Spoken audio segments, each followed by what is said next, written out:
ওরে আইন না আমরা পালকি আইন না 1 লাখ টাকা দিয়ে দেই এক রাইতে, ঠিক কিনা? আর মসজিদের ইমাম সারা মাস আমরা বয়ান করে বুঝাইলো ই বেড়ারে 10,000 দিতে গেলে সভাপতি কৌজুর আমরা তো গরিব, আছে না নাই? আসেনি? তখন গরিব, সমাজের মানুষ গরিব, একবারে গরিব হয়েছে গা। আর শুধু গই মুখ পড়তে আনবেননি, একটা মাহফিল দিবেননি, আমি দিলাম 50,000, ঠিক কিনা? আমি 50,000 দিলাম। আমি আজকে দলিল দিয়া কথা বইলা যাই, যে সমস্ত আলেমরা কোরআনের ব্যাখ্যা বিক্রি করে মাহফিলে উঠার আগে টাকা পরিশোধ করে, এই সমস্ত আলেমদের ওয়াজ শুনলে কিয়ামত পর্যন্ত আপনার জীবনে পরিবর্তন আসবে? আসবে না। তারারে 50,000 দিলেন আর মানুষ কতলা আনলেন আর দেখলেন, বুঝছেননি? মজা এতটুকুই পাইলেন। কি পাইলেন?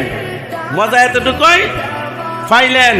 আল্লাহ রাব্বুল আলামিন বলেন, ওয়ালা তাশতারু বিআয়াতি সামানান কলিলা, যারা কোরআনের আয়াতের ব্যাখ্যার মূল্য তুচ্ছ গ্রহণ করে, তারা বিনিময় প্রাপ্ত ছায়া নেয়, তারা জাহিলদের অন্তর্ভুক্ত, তারা নবীর আদর্শের উম্মত হতে পারে না, ঠিক কিনা?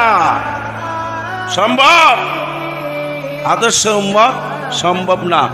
আমি আর একটা কথা বললে যাই, এই যুগে শুধু ফ্রিতে কোনো ইসলামের সার্ভিস দিয়ে থাকে, বর্তমানে মসজিদের ইমামরা দেয়, ঠিক কিনা? ফিরের কাছে যাইবেন, কিছু না কিছু লিয়া যাইতেইব।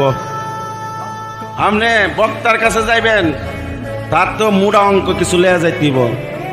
ইমাম সাহেব, মুয়াজ্জিন সাহেব, তারার মতো অসহায় কেউ নাই, ঠিক কিনা? আছে? যেমন আমার নবী তালি দিয়া জামা পরছেন, আমার নবী যেমন খাদিজার সমস্ত সম্পদ পায়াও, সম্পদ খাদিজারে বললেন, খাদিজা আমি পেয়েছি, সকল সম্পদ এতিম মিসকিনদেরকে বিলাইয়া দিলেন। আর আজকে আমার দেশের বক্তারা প্রতি রাত্রে 1 লাখ টাকা ইনকাম করে 5 তলা বাড়ি বানায়, ব্যাংকিং ব্যালেন্স বানায়, কোটি কোটি টাকা। তারা আসলে কি নবীর দিন প্রচার করে, আল্লাহর দিন প্রচার করে, না দুনিয়ার পূজা করে? কথা বলেন। দুনিয়ার পূজা, নবীর আদর্শ তাদের মাঝে নাই।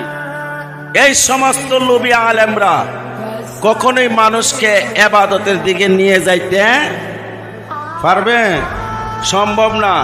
সময় সংক্ষিপ্ত, নয়তো আরো কিছু কথা বলতাম। আমার পরে আরেকজন আলোচক রয়েছে, আমার মহব্বতের ভাই মুফতি বাসির আহমেদ আশিক আল কাদরি সাহেব। উনি